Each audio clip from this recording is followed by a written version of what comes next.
John chapter 6.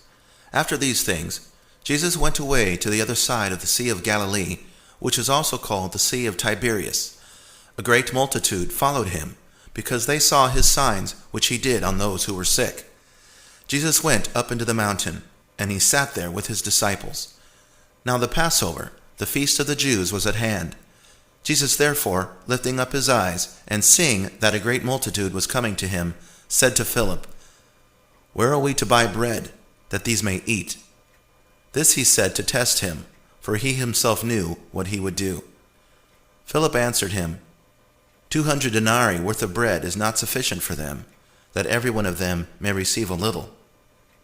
One of his disciples, Andrew, Simon Peter's brother, said to him, "There is a boy here who has 5 barley loaves and 2 fish.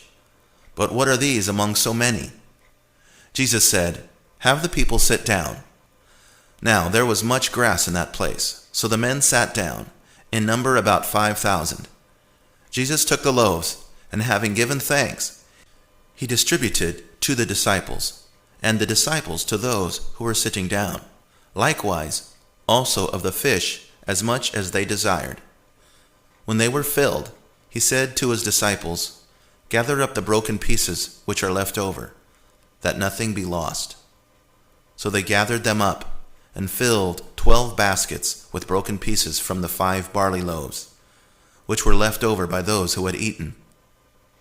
When therefore the people saw the sign which Jesus did, they said, "This is truly the prophet who comes into the world."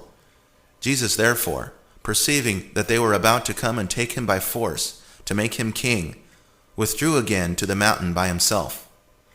When evening came, his disciples went down to the sea, and they entered into the boat, and were going over the sea to Capernaum. It was now dark, and Jesus had not come to them. The sea was tossed by a great wind blowing. When therefore they had rowed about 25 or 30 stadia, they saw Jesus walking on the sea, and drawing near to the boat, and they were afraid.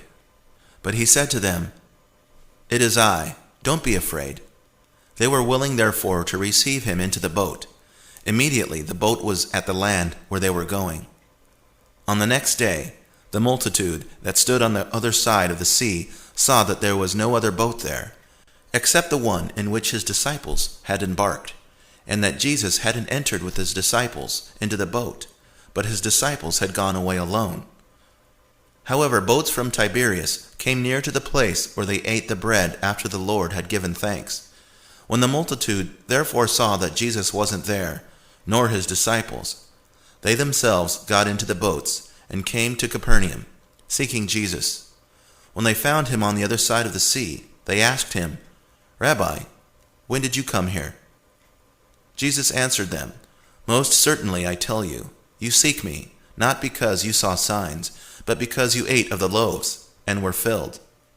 Don't work for the food which perishes, but for the food which remains to eternal life, which the Son of Man will give to you.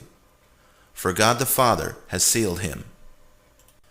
They said therefore to him, "What must we do, that we may work the works of God?" Jesus answered them, "This is the work of God, that you believe in him whom he has sent." They said therefore to him, "What then do you do for a sign, that we may see and believe you? What work do you do? Our fathers ate the manna in the wilderness. As it is written, he gave them bread out of heaven to eat." Jesus therefore said to them, "Most certainly I tell you, it wasn't Moses who gave you the bread out of heaven, but my Father gives you the true bread out of heaven. For the bread of God is that which comes down out of heaven, and gives life to the world." They said therefore to him, "Lord, always give us this bread." Jesus said to them, "I am the bread of life. He who comes to me will not be hungry, and he who believes in me will never be thirsty. But I told you that you have seen me, and yet you don't believe. All those whom the Father gives me will come to me. He who comes to me I will in no way throw out. For I have come down from heaven, not to do my own will, but the will of him who sent me. This is the will of my Father who sent me, that of all he has given to me I should lose nothing, but should raise him up at the last day. This is the will of the one who sent me, that everyone who sees the Son and believes in him should have eternal life, and I will raise him up at the last day." The Jews therefore murmured concerning him, because he said, "I am the bread which came down out of heaven." They said, "Isn't this Jesus, the son of Joseph, whose father and mother we know? How then does he say, 'I have come down out of heaven'?" Jesus therefore answered them, "Don't murmur among yourselves. No one can come to me unless the Father who sent me draws him, and I will raise him up in the last day. It is written in the prophets, 'They will all be taught by God.' Therefore everyone who hears from the Father and has learned comes to me. Not that anyone has seen the Father, except he who is from God. He has seen the Father. Most certainly, I tell you, he who believes in me has eternal life. I am the bread of life. Your fathers ate the manna in the wilderness. This is the bread which comes down out of heaven, that anyone may eat of it and not die. I am the living bread which came down out of heaven. If anyone eats of this bread, he will live forever. Yes, the bread which I will give for life of the world is my flesh."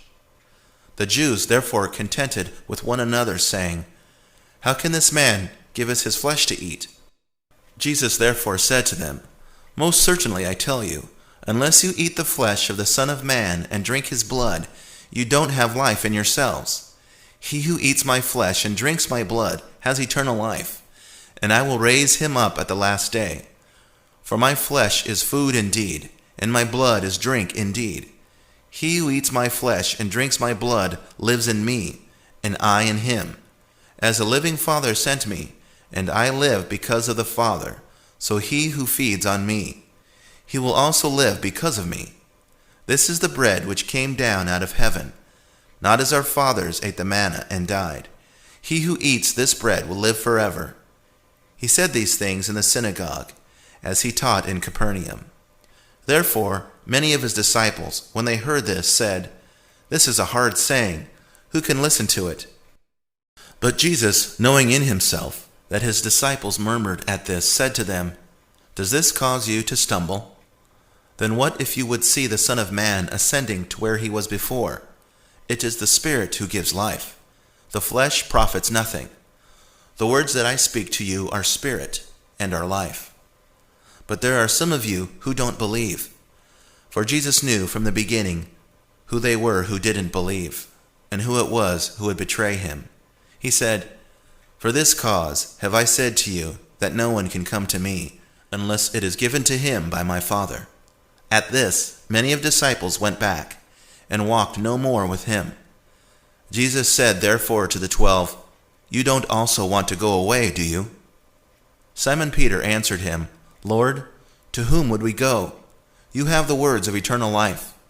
We have come to believe and know that you are the Christ, the Son of the living God." Jesus answered them, "Didn't I choose you, the 12, and one of you is a devil?"